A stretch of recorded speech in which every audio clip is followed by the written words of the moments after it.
Assalamualaikum warahmatullahi wabarakatuh. Halo anak-anak semua, bertemu lagi dengan pelajaran IPS hari ini. Hari ini kita akan belajar tentang sejarah, kembali dengan sejarah, yaitu masa praaksara. Ibu selalu menekankan bahwa belajar sejarah merupakan hal yang penting. Kenapa? Karena kita ada sekarang, itu karena sejarah. Nah, sebelum kita masuk pada materi, Ibu mau tanya dulu, apa yang kalian ketahui tentang masa praaksara?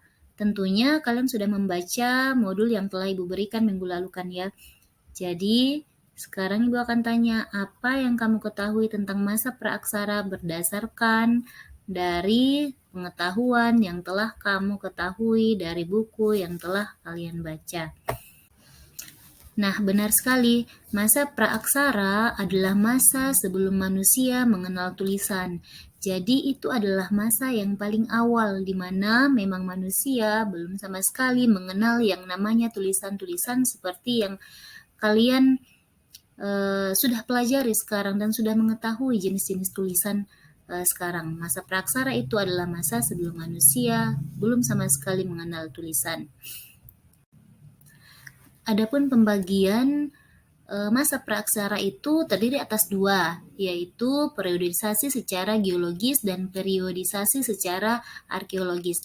Untuk pertemuan kali ini, kita akan membahas satu tema dulu, yaitu periodisasi secara geologis. Nah, periodisasi secara geologis ini dibagi dalam 4 zaman anak-anak. Yang pertama adalah zaman Arkaikum. Yang kedua, zaman Paleozoikum. Yang ketiga, zaman Mesozoikum. Yang keempat, zaman Neozoikum.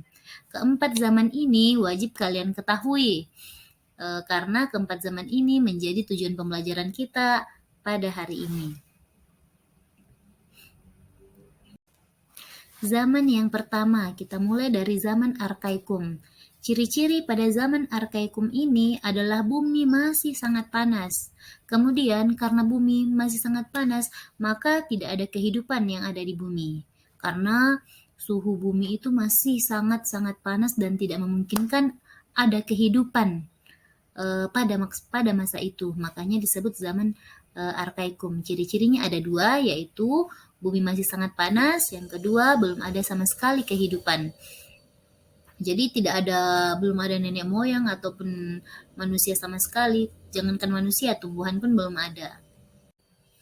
Nah, sekarang kita masuk pada zaman yang kedua ya, yaitu zaman Paleozoikum.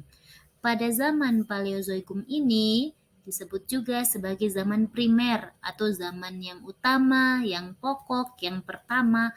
Itulah zaman Paleozoikum. Kenapa seperti itu? Karena pada zaman ini sudah mulai ada tanda-tanda kehidupan yang ada di dunia ini.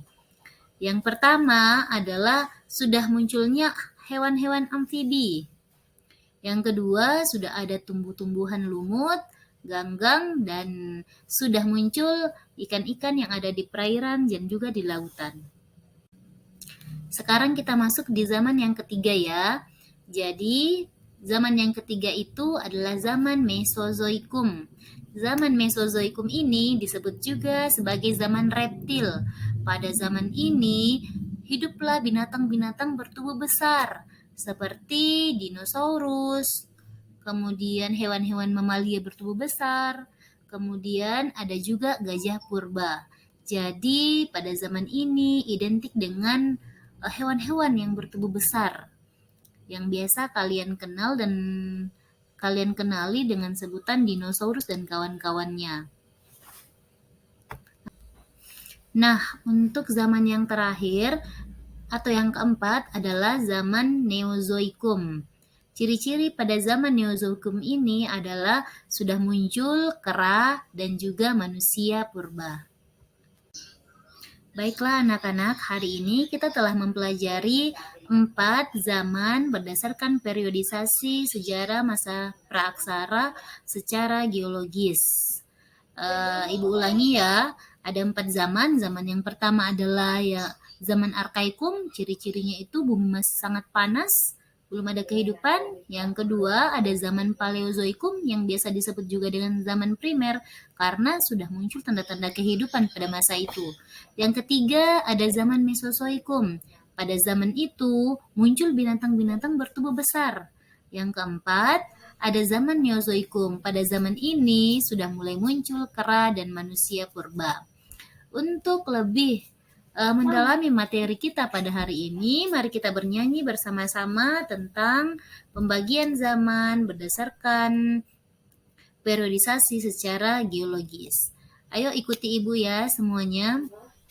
Arkaikum panas, tiada kehidupan. Paleozoikum primer, amfibi ganggang ikan. Mesozoikum reptil, Budino menyusui gajah. Neozoikum kera, manusia purba. Hore. Jadi, anak-anak, lagu ini harus kalian hafalkan. Untuk apa dihafalkan lagu ini? Agar kalian semua bisa lebih memahami, kemudian tidak hanya menghafal, tidak hanya berpikir, tapi tidak hanya menganggap pelajaran sejarah itu membosankan, tapi pelajaran sejarah itu menyenangkan. Jadi, Ibu harap kalian semua bisa menghafalkan lagu ini sehingga kalian bisa mengetahui dengan senang dan nyaman untuk mengungkapkan 4 periodisasi pembagian masa praaksara berdasarkan periodisasi secara geologis. Terima kasih. Itulah pembelajaran kita pada hari ini. Ibu harap kalian semua tetap sehat, tetap semangat, dan ingat pesan dari Presiden pertama Republik Indonesia, yaitu jas merah. Jangan sekali-kali melupakan sejarah, karena sejarah yang membentuk kita ada sampai saat ini. Terima kasih.